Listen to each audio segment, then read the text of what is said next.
What's up, Tailgaters? You're in the booth with Tailgate Nate today. Welcome to my channel. It is Wednesday, which means it's time for college football playoff New Year's 6 bowl game predictions. And as we are heading into a loaded week 8, this is definitely a preview projection that is going to change a lot here with the coming weeks in October. And then, of course, November is going to be crazy as well. But this is a college football playoff bracket that I feel pretty good about, at least as of right now. So strap in, not a whole lot of changes from this past week, but there are a few pretty notable ones. But before we jump into that, got to tell you guys that I really appreciate all the support that the channel has seen as of late. It has meant a lot to me. You guys have no idea. If you guys want to continue to show your support, make sure that you hit the subscribe button and ring the bell so you know when videos get uploaded. That's the biggest way you can help support me. But there are other ways. In fact, one of them is just simply by watching this video. That means a lot to me. You guys can also like, comment, share, and anything else you guys feel that is necessary that you guys are willing and able to do to help me support my channel. Again, whatever you guys are able to provide,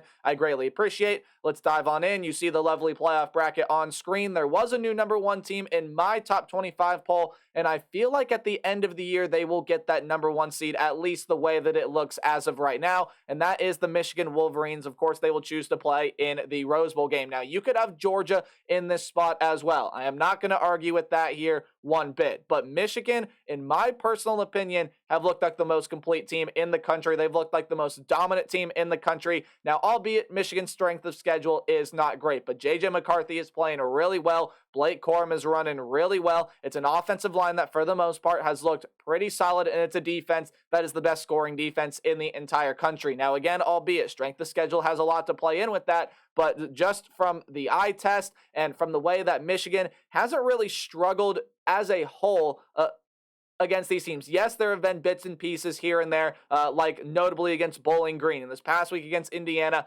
where Michigan did have some struggles, but they were able to pull away. They were able to comfortably win those games. Michigan has not really had a scare yet this season. That leads them to be my number 1 team. Again, they're really going to get tested here as the month of November comes around. Interesting road game against Michigan State coming up this week. We'll see if the Spartans are able to provide any sort of challenge. But with Michigan being number 1, that means Georgia's going to be number 2. And of course, they're going to be left with the All-State Sugar Bowl, which, hey, I don't think they're going to be complaining about. But again, I've said this in many of these videos and in other videos as well. These are the top 2 teams in the nation right now.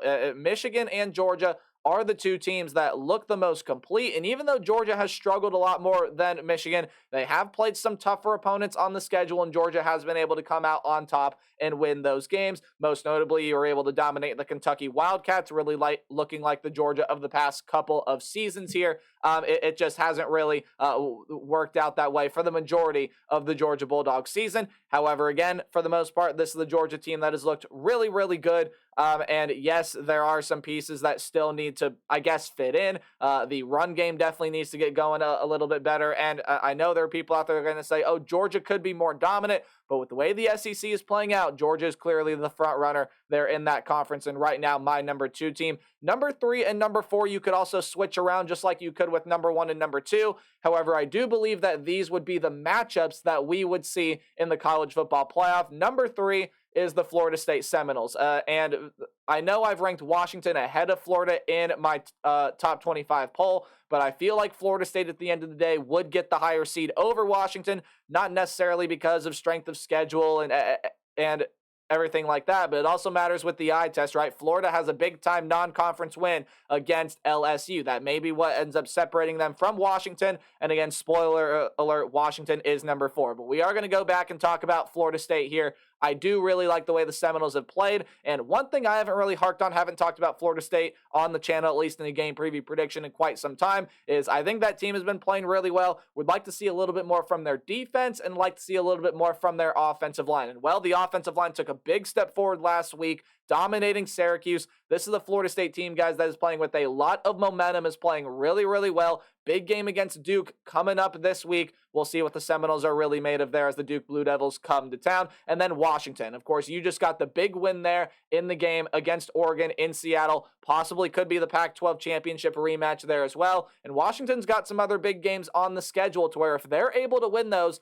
I mean, they definitely cement themselves as a real good contender. I mean, this win win over Oregon already did it for me. But you still have games against USC coming up. You have a game against Oregon State still coming up on the schedule. The Apple Cup is coming up still as well. That is if Washington State can really start to get their stuff together, right? But this is a Washington team that when you look at it at the end of the day, I believe they are one of the top 4 teams right now. And I know that's going to leave out the Big 12 champ, but honestly, as of right now, someone's got to be left out. And with the way that these 4 teams on screen are playing, I believe that these are the 4 teams that you would see making the college football playoff bracket. Right now, Michael Penix might be the front runner for the Heisman Trophy. He's got one of the best wide receiver rooms in the entire country. It's a Washington defense that, got gashed against Oregon last year or last week in terms of yardage, but it is a Washington defense that was able to stand up, force field goals, force takeaways, and force stops when it needed to. Yes, it got gashed for 541 yards, but the Washington defense is still really strong in my personal opinion. So these are the 4 teams that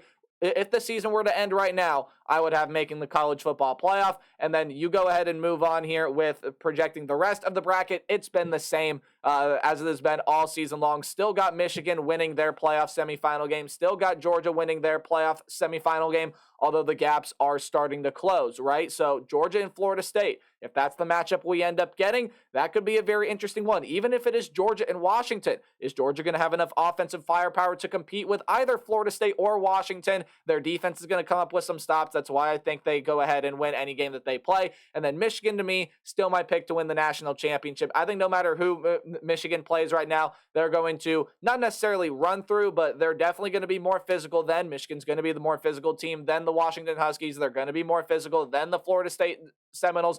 And I even think right now they're going to be the more physical team than the Georgia Bulldogs, the way that Georgia has looked, especially in run defense. That's really going to kill them when you have to play a team like Michigan. So my preseason pick has not changed throughout the entire year. Michigan has really given me no reason to tell me otherwise on why Michigan will not be winning a national championship this season. Again, there are so many other contenders than just the 4 teams you see on screen as we dive on into my New Year's 6 playoff predictions or my New Year's 6 bowl game predictions. As of right now, you have the Oklahoma Sooners and the Alabama Crimson Tide facing off in the Goodyear Cotton Bowl Classic. Now, Oklahoma could very well wind up undefeated Big 12 champs and still be left out of the college football playoff. At least in my personal opinion, that's the way I see it projecting right now, just with the way that the resumes and the 4 teams that I have in my playoff bracket are panning out for them right now. I do have Oklahoma slotting down to that Goodyear Cotton Bowl Classic, although being that at least as of right now, if you were to end the season the conference champ, they'd probably end up being that number 5 team. But they're subjected here to the Goodyear Cotton Bowl Classic. Still a really good team. Dylan Gabriel's performed really well. That's an Oklahoma defense that has really stepped up. They're coming off of a bye week here. They'll get into the back half of their schedule when they come back here this week. And then the Alabama Crimson Tide, of course, still a player in the race to make a college football playoff spot, although they are definitely going to need to get a lot of things figured out defensively. Look, this is the defense that I trust, a defense that I think is really, really good, and a defense that, again, I would just trust against anyone. The offense, not so much. This is an offense that definitely has a long way to go still, especially that offensive line. They're one of the worst offensive lines in the country. You got to be able to give Jalen Milroe time, because when he gets time, he's a very, very dangerous playmaker. So Alabama just falling short of the college football playoff right now. A couple huge games coming up in their next 2 matchups. You get the game against Tennessee, and then a couple weeks after your bye week, you get the game against LSU. So a couple big-time tests there for Bama. We'll see what that offense and defense are really made of. In the Chick-fil-A Peach Bowl here, this is where I have Texas. Now, you can slot Texas in with a couple of other teams here, like maybe an Oregon, maybe a Penn State winds up in the Chick-fil-A Peach Bowl. But I think no matter who that team is, they're going to face the Group of 5 champion in the spot, which as of right now, guys, I think comes down to the Air Force Falcons and the G5 champ from last year in the Tulane Green Wave. And right now, with the way that both teams are playing, with the resumes that both have, I am giving the slight edge to the Air Force Falcons. They have dominated teams all throughout that game up until Wyoming. Wyoming being a very, very good team, and Air Force found a way to be able to win that game. Not the way the Air Force wanted to win that game, but they found a way to really win that game. And the Air Force Falcons currently sit as one of the only 11 unbeaten teams left in the entire country.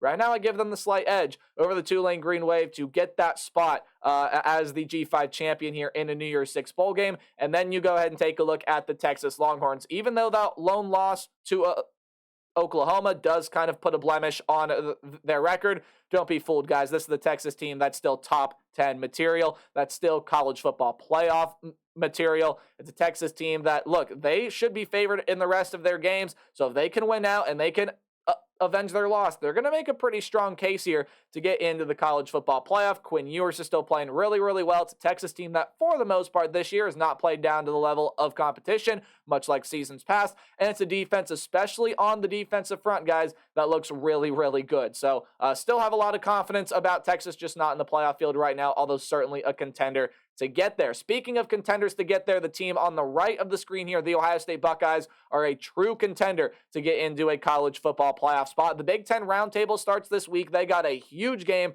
coming up against the Penn State Nittany Lions. One of those three teams from the Big Ten East, if not maybe two of them, will get into the college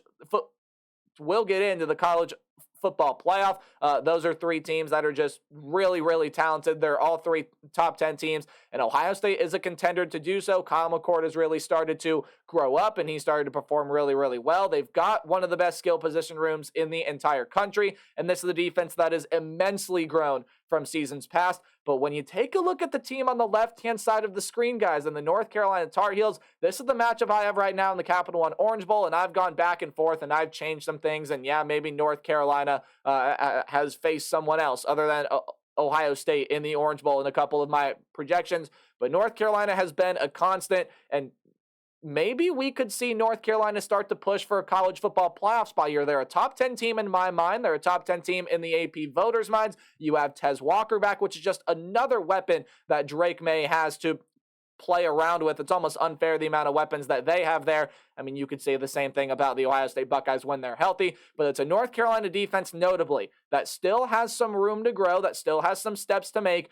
but golly gosh, it is so much more improved than what it was in seasons prior. So North Carolina, a top 10 team right now, they can push sneakily for a college football playoff spot, but they're absolutely the team right now that I would favor getting into a New Year's Six bowl spot over anybody else in the ACC. Again, besides Florida State, but I have the Seminoles making the college football playoff. So they're in the Orange Bowl facing the Buckeyes as of right now. Again, things can change though as the Big Ten Roundtable starts this week. And then the Verbo Fiesta Bowl. Hey, you want to talk about another team out of the Big Ten East? You got one right here in the Penn State Nittany Lions. They have looked phenomenal all year as well. And again, a huge game coming up with the Ohio State Buckeyes. I already have a preview prediction video out for that game.